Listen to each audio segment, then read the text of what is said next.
বাংলাদেশ নিয়ে কথা বলতে হবে। আমি আপনাদের খেদমতে তাই আরজ করতে চাই, আজকে এই সরকার পরিবর্তনের সুযোগে এখনো যারা চাঁদাবাজি, মাস্তানি, যারা পোড়া সহিংসতা করে জনমনে আতঙ্ক সৃষ্টি করছেন, তাদের কাছে আমার অনুরোধ থাকবে, আমরাই তো বলেছি জুলুমের বিরুদ্ধে কথা, এখন যদি মানুষকে আমরাই কষ্ট দিই, আমরাই জুলুম করি, তাহলে সেটা হবে বড় অন্যায়, নাকি বলেন? এই কাজের সাথে কেউ দয়া করে যুক্ত থাকবেন না, বিরত থাকুন, শান্ত হন, মানুষকে একটু স্বস্তির সাথে চলাফেরার সুযোগ দান করুন।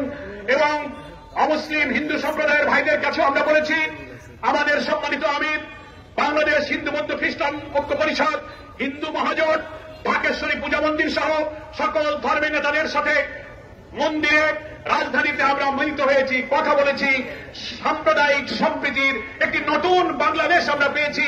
আমরা তাদের বলেছি জামাত ইসলামী এবং ইসলামী দলগুলো সম্পর্কে একটা মিথ্যা প্রচার, একটি প্রথাগত বাজে সংস্কৃতি বাংলাদেশে চালু হয়েছে। কোথাও মন্দির ভাঙলো, হিন্দুর উপরে হামলা হলো, হিন্দুর জমি বাড়িঘর দখল হলো, বলে জামাত শিবির করেছে, নাকি বলেন? এখন মুশকিল হয়েছে যে কোনো কিছু হলেই জামাত শিবির, যত দোষ নাম তো ঘোষ।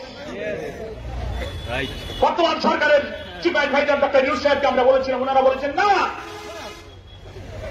আপনারা এবার যা করলেন, রাজধানী ঢাকা সহ সারা দেশের সকল মন্দিরে মন্দিরে জামাত ইসলামী নেতা কর্মীরা লাঠি হাতে মন্দির পাহারা দিয়েছে, সংঘাত সংঘর্ষ থেকে মুক্ত রেখেছে।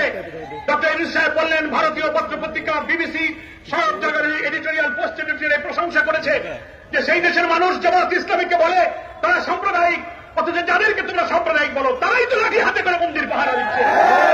এই মিথ্যার বেড়াজাল ছিন্ন করে, বিভ্রান্তি দূর করে, হিন্দু মুসলিম সব মিলেমিশে সাম্প্রদায়িক সম্প্রীতির এক নতুন বাংলাদেশ আমরা করতে চাই।